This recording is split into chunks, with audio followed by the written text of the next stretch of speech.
నమస్తే, welcome to Sakshi digital. This is Shahida. ప్రధాన digital సంస్థలపై కేంద్ర ప్రభుత్వం తన పట్టును బిగించడానికి సిద్ధమవుతోంది. ఎలక్ట్రానిక్స్ ఇన్ఫర్మేషన్ టెక్నాలజీ మంత్రిత్వ శాఖ ఐటీ రూల్స్ 2021కి కొత్త కఠినమైన నిబంధనలు జోడించింది. దీని ద్వారా సోషల్ మీడియా టెక్నాలజీ, డిజిటల్ ప్లాట్ఫామ్లు ఇకపై ఇష్టానుసారంగా వ్యవహరించలేవని స్పష్టంగా సంకేతాలిచ్చింది. ఈ మార్పులు ప్రత్యేకంగా మధ్యవర్తి కంపెనీలను, అంటే వినియోగదారులకు కంటెంట్కు మధ్యవర్తులుగా వ్యవహరించే కంపెనీలే లక్ష్యంగా కొత్త రూల్స్ తీసుకొచ్చింది కేంద్రం. సులభంగా చెప్పాలంటే మధ్యవర్తులు అంటే మీరు ఏదైనా పోస్ట్ చేసినప్పుడు అది ఇతరులకు చేరే వేదికలు. వాట్సాప్, టెలిగ్రామ్ వంటి మెసేజింగ్ యాప్లు, ఫేస్బుక్, ఇన్స్టాగ్రామ్, ఎక్స్ వంటి సోషల్ మీడియా ప్లాట్ఫామ్లు, గూగుల్, యూట్యూబ్ వంటి సెర్చ్ వీడియో ప్లాట్ఫామ్లు, అమెజాన్, ఫ్లిప్కార్ట్ వంటి ఈ కామర్స్ ప్లాట్ఫామ్లు, నెట్ఫ్లిక్స్, ప్రైమ్ వంటి ఓటీటీ ప్లాట్ఫామ్లు అన్నీ ఈ వర్గంలోకి వస్తాయి. మీరు ఆన్లైన్లో చురుగ్గా ఉండే దాదాపు ఏ ప్రదేశమైనా ఈ నియమం పరిధిలోకి వస్తుంది. వినియోగదారుల డేటా విషయంలో ఎలాంటి సడలింపు ఉండదని ప్రభుత్వం స్పష్టం చేసింది. గతంలో నిబంధనలు కొంత అస్పష్టంగా ఉండేవి, కానీ ఇప్పుడు ఏ చట్టం కిందనైనా డేటాను సురక్షితంగా ఉంచి నిర్దిష్ట కాలం పాటు భద్రపరచాలని స్పష్టం చేసింది. కంపెనీలు ఇకపై డేటాను తొలగించడం లేదా విస్మరించడం ద్వారా తప్పించుకోలేవు. ఈ సవరణ అత్యంత ముఖ్యమైన భాగం మొత్తం స్వరూపాన్నే మార్చేస్తుంది.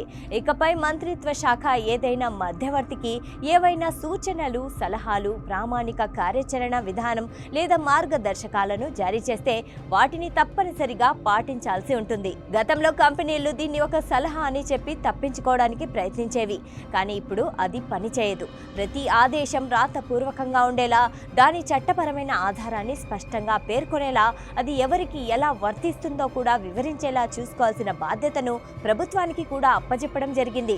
ఒకవేళ కంపెనీ ఆ ఆదేశాన్ని పాటించకపోతే ఐటీ చట్టంలోని సెక్షన్ 79 కింద అందించిన సేఫ్ హార్బర్ రక్షణ ప్రమాదంలో పడవచ్చు. అంటే ఇప్పుడు వినియోగదారుడు ఏదైనా పోస్ట్ చేస్తే అది తమ బాధ్యత కాదని ప్లాట్ఫామ్లు చెప్పలేవు.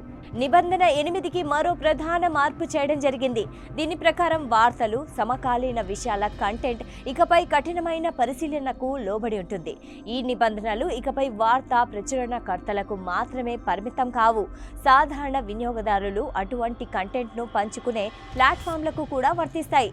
అంటే ఒక వినియోగదారు వాట్సాప్లో వార్తలను ఫార్వర్డ్ చేసినా లేదా ఫేస్బుక్లో ఒక కథనాన్ని షేర్ చేసినా ఆ ప్లాట్ఫామ్ కూడా జవాబుదారీగా ఉంటుంది.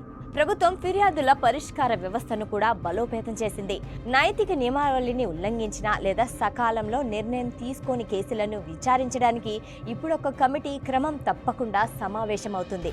అంతేకాకుండా మంత్రిత్వ శాఖ స్వయంగా ఈ కమిటీకి కేసులను సిఫార్సు చేయవచ్చు.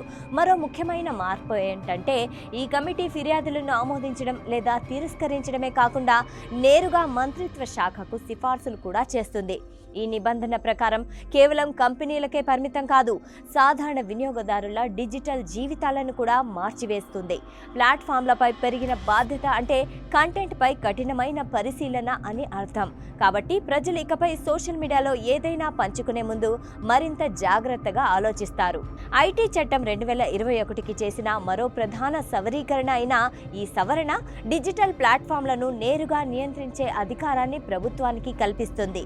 ప్రభుత్వం దీన్ని నకిలీ వార్తలు, విద్వేషపూరిత ప్రసంగాలు, భద్రతతో ముడిపెడుతుండగా ఇది ప్రభుత్వ ప్రత్యక్ష నియంత్రణను పెంచి కార్పొరేట్ స్వతంత్రాన్ని తగ్గిస్తుందని నిపుణులు భావిస్తున్నారు. మెటా, గూగుల్, ఎక్స్ వంటి కంపెనీలకు, ముఖ్యంగా భారతదేశం వంటి పెద్ద మార్కెట్లో ఇది కేవలం ఒక నియమం మాత్రమే కాదు, ఒక కొత్త సవాలు కూడా.